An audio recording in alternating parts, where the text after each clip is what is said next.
Assalamualaikum warahmatullahi wabarakatuh. Berjumpa lagi bersama saya, Ari Naran. Kali ini kita di podcast Pertanyaan dan Obrolan Dunia Kesehatan. Iya, untuk hari ini tema kita itu adalah mengenal fisioterapi. Apa itu fisioterapi dan bagaimana cara kerjanya nanti? Saya sudah hadirkan di sini Ibu Israyanti ya. Selamat datang Ibu. Selamat. Iya, nanti kita akan bahas kupas tuntas bersama Ibu Israyanti. Oke Bu, langsung saja. Ini untuk fisioterapi itu sebenarnya apa Bu? Oh ya, kita perlu kenalkan ya. Fisioterapi itu adalah bentuk pelayanan kesehatan yang ditujukan kepada individu atau kelompok untuk mengembangkan dan memelihara serta memulihkan kesehatan tubuh dalam rentang waktu tertentu. Sedangkan cara kerjanya Bu untuk fisioterapi itu, atau sebelumnya saya coba tanya dulu, ini kan kalau fisioterapi kan rehab medik ya Bu ya? Ya, bagian dari rehab medik. Bagian dari rehab medik, berarti beda ya Bu atau persama? Oh ya gini, di rehab medik itu ada bagian, ada fisioterapi, ada occupational therapy, ada speech therapy, ada dengan ortotis protestis. Terus ada lagi psikologi bagian dari rehab medik tersebut. Nah di tempat kita ini baru ada fisioterapi. Oh ya. Berarti itu tadi macam-macamnya ya. Bagian dari rehabilitasi medis. Ya. Dan kita yang ada baru fisioterapi. Ya. Oh gitu. Terus cara kerja fisioterapi sendiri itu bagaimana Bu? Ya fisioterapi itu ada dua. Fisioterapi aktif dan fisioterapi pasif. Yang aktif ini kita pasiennya exercise yang lebih banyak latihan. Nah, biasanya itu kita tujukan untuk program di rumah. Pasiennya namanya home program. Nanti kalau ada lagi fisioterapi pasif itu memakai alat. Di sini kita alhamdulillah sudah ada dan sudah ada tambahan yang baru lagi alat kita. Begitu. Terus ini kan fisioterapi ini kan artinya kan penyembuhan secara fisioterapi ya. Iya, secara fisiknya yang disembuhkan. Fisiknya kita sembuhkan ya. Iya. Berarti kan ada beberapa penyakit yang bisa disembuhkan oleh fisioterapi, itu penyakit apa saja? Oh ya. Ini sebenarnya fisioterapi itu lebih bagusnya tidak berdiri sendiri ya kan. Jadi kita pasien kan dari dokter. Kayak kita di sini kan di Rumah Sakit Permata Hati ini kita hampir 90% ya pasien kita BPJS. Jadi pasien dari DPJP dikirim ke kita.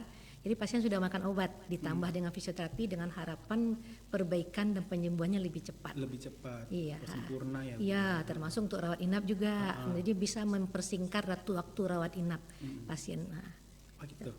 Terus manfaat apa saja yang dihasilkan dari fisioterapi? Maksudnya setelah kita fisioterapi itu apa aja sih keuntungannya kita harus fisioterapi? Oh ya, misalnya kita satu kasus ya, misalnya pasien datang dengan keluhan low back pain atau sakit pinggang.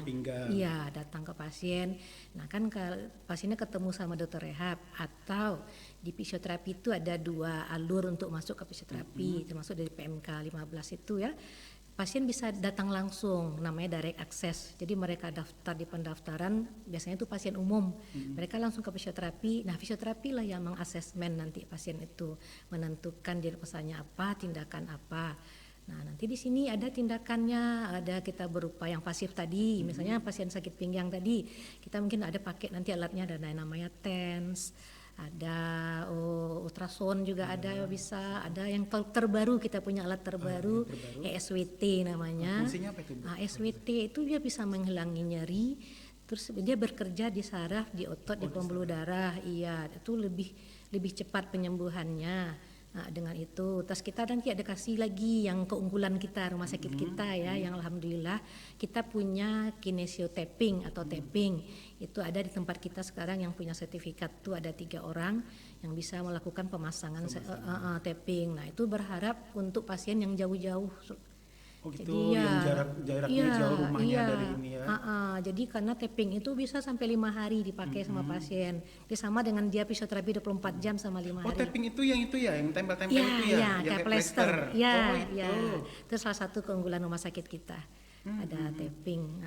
Oh, itu belum ada ya di rumah sakit lain di sini ya? Iya, setahu saya belum ada yang aplikasikan. Alhamdulillah kita di sini. Baru kita ya. Iya. Oke.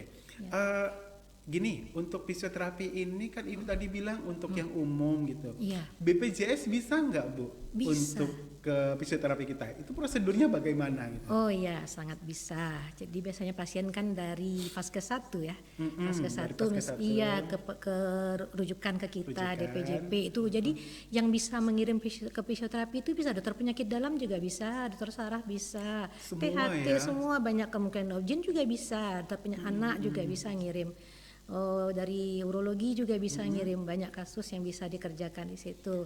Tapi alurnya memang ke DPJP, nanti DPJP itulah mengirim ke kita. Konsul ya, Iya, khusus BPJS untuk tahap pertama mereka harus ketemu dulu dengan dokter rehab kita. Oh gitu. Kita ada dokter rehab, ketemu dokter rehab kita. Nanti kan untuk BPJS itu kita ada 8 kali pertemuan.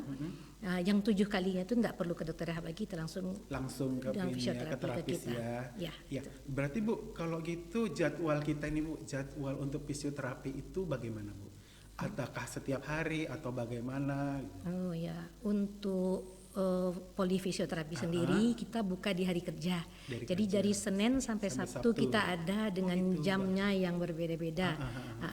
Nah, untuk pasien yang BPJS tadi, mereka ketemu dulu di dokter rehab yang sekarang ada jadwalnya juga. Oh, ada jadwalnya. Berbeda ya? Iya, nanti kita biasanya pasien yang dikirim ke kita, mereka booking dulu, datang bawa surat pengantar yang dari DPJP ke ruang kita, nanti kita programkan beliaunya kapan datang lagi, kita buka di sana tanggal. Oh, berarti jamnya. Pasien yang baru dirujuk dari DPJP itu ke dokter dulu ya? Iya, ketemu dokter rehab dulu. Ketemu dokter dulu untuk merencanakan apa yang harus dilakukan. Iya, langsung fisioterapi di hari itu. Langsung fisioterapi di hari itu. Iya.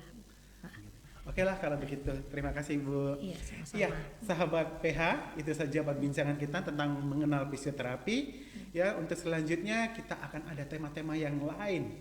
Tetap ikuti kami di podcast Pertanyaan dan Obrolan seputar dunia kesehatan bersama saya Arinaran.